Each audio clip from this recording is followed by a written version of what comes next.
Today, I'm here in our room and some of my friends are playing online games and reading books. Hey Vance, isn't Yes. playing online games is bad? No, Lexi, you're wrong. Playing video games has also a habit. Yes, playing video games can offer you improved cognitive skills and social interactions. How about you, Freddy? It can also be a stress reliever.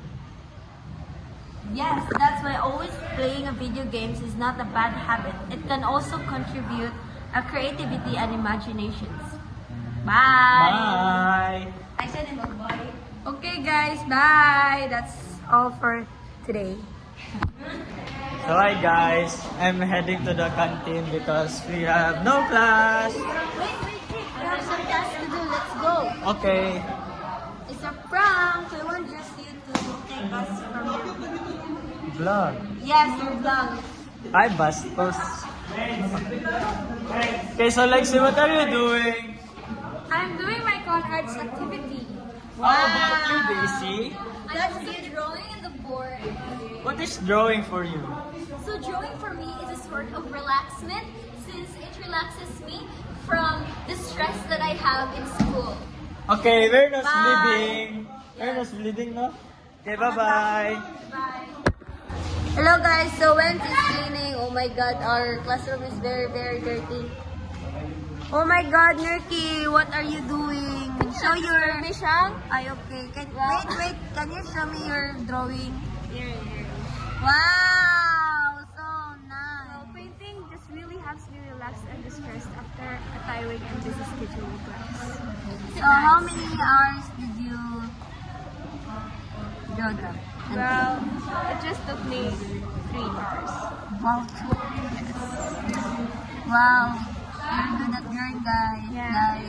Oh my God. Bye. Say hi to my vlog. Oh, is it your vlog? Yes. Hi.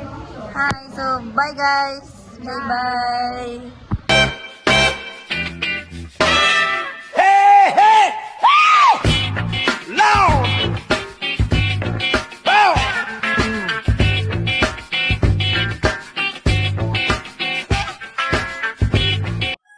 And here I am doing house chores. While doing house chores provides me satisfaction, where if I complete this, it gives me a sense of achievement.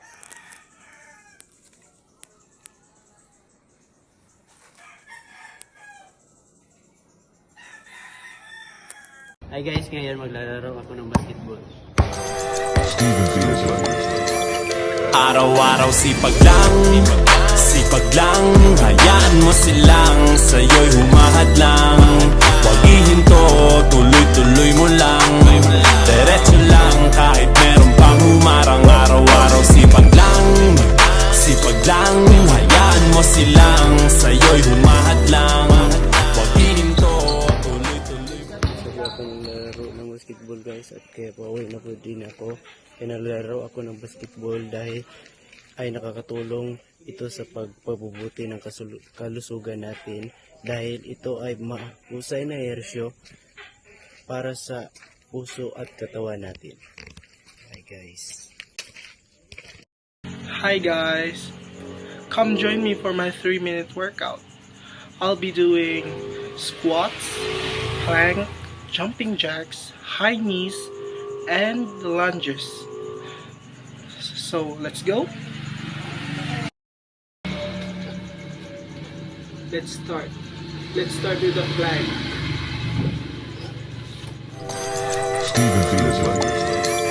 Araw-araw sipag lang, hayaan mo silang sa'yo'y humahadlang. Huwag ihinto, tuloy-tuloy mo lang, diretso lang kahit meron pang humarang. Araw-araw sipag lang, hayaan mo silang sa'yo'y humahadlang. Huwag ihinto, tuloy-tuloy mo lang, diretso lang. Oh, by the way, I forgot to tell you guys, the benefits of what I did, which is the 3-minute workout, is that it can burn the fats of your body, which is, if you want your body to be slim or lose weight, it can help you guys to burn the fats. And it can also give energy to you, especially when you woke up. That's all. Bye. Araw-araw sipag lang, hayaan mo silang sa'yo'y humahad lang. Huwag ihinto, tuloy. So hello guys, bago lang ko naman nag-training sa badminton. So ibutan sa itong gamit na. So, copyright training ba pero kabalo mo nga if maganda mag-badminton na may mag-gain nga benefits. Yes, so saan kay mga social interaction, maboost din yung confident, then ma-reduce po din yung stress if madala mag-badminton. So mga to, gawin na mo guys. So magpawais ako, bye. So I'm in for a jog again. I'm so sorry for my phone to be not smooth. So people usually jog here or walk their dogs, so it's not very scary when you go out. The chicken agrees.